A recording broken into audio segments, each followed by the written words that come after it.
If you want to increase the development of your chest, you need to know the muscle fibers of pectoralis major. In particular, you need to know the bottom two heads, as represented by these pieces of red tape. These two heads hold the majority of muscle fibers and have the greatest potential to change your appearance.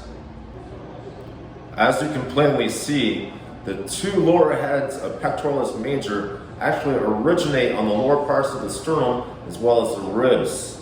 The muscle fibers travel upward, cross the shoulder, and insert on the humerus in a structure called the bicipital groove. Given the anatomy, the function of these muscle fibers is very obvious. They'll take the humerus, draw it across your chest and down towards the floor, in congruence with the alignment of the muscle fibers. So humerus from here, it will internally rotate and bring it across the body. Really important to remember that it internally rotates the humerus or draws the arm inward. Most people forget about that as they perform various exercises to target the pectoral muscle fibers. So remember that they're medial rotators. Really important in regards to function for throwing elbows, various types of chokes, and of course, for hugging people. As with any muscle, once we know the function, we know that its stretch is roughly the opposite. So if this is the contracted position, the stretch will be roughly in this position. I want to make sure that I abduct the humerus, bring it above the shoulder joint.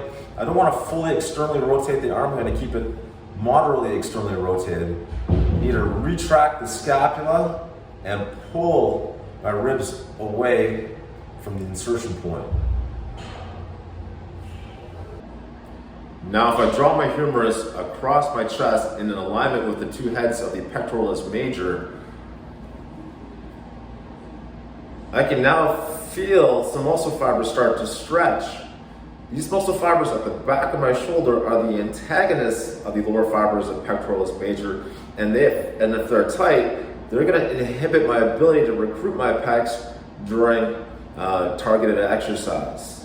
So simple, just draw your arm across your body in alignment with the muscle fibers, pull your elbow, keep your shoulder blade back, and stretch out those fibers of posterior deltoid that, again, if they're tight, they're going to prevent you from achieving maximum recruitment while you do your bench presses, your push-ups, your flies, etc.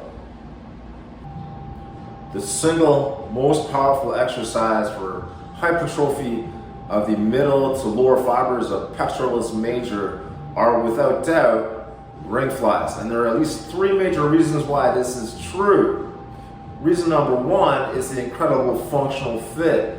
During this exercise, your arm, your humerus, will move in tangent with those fibers. You can strongly emphasize that internal rotation. With ring flies, your arms are fully extended or near fully extended, and this creates massive moment arms. Those moment arms are at their longest, providing the greatest amount of torque when the muscle fibers of your pecs are in a lengthened or stretched position.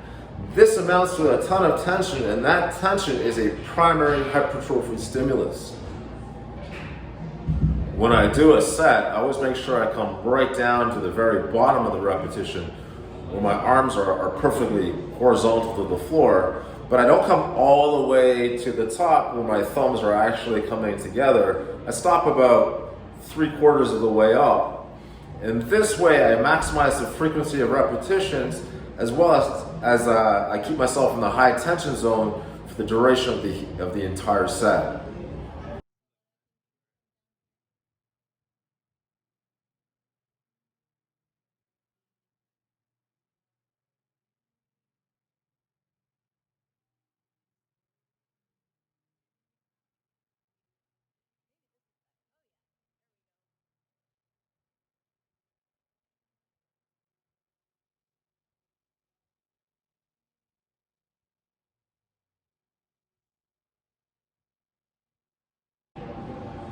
Powerful exercises impose enormous amounts of strain. Otherwise, they simply wouldn't be effective for muscular growth and building strength. The ring fly imposes enormous amounts of tension on your body. For this reason, you need to be very careful using good technique and proper programming. If you're not quite ready for full-out ring flies, check out this next video or this next clip of a modified version.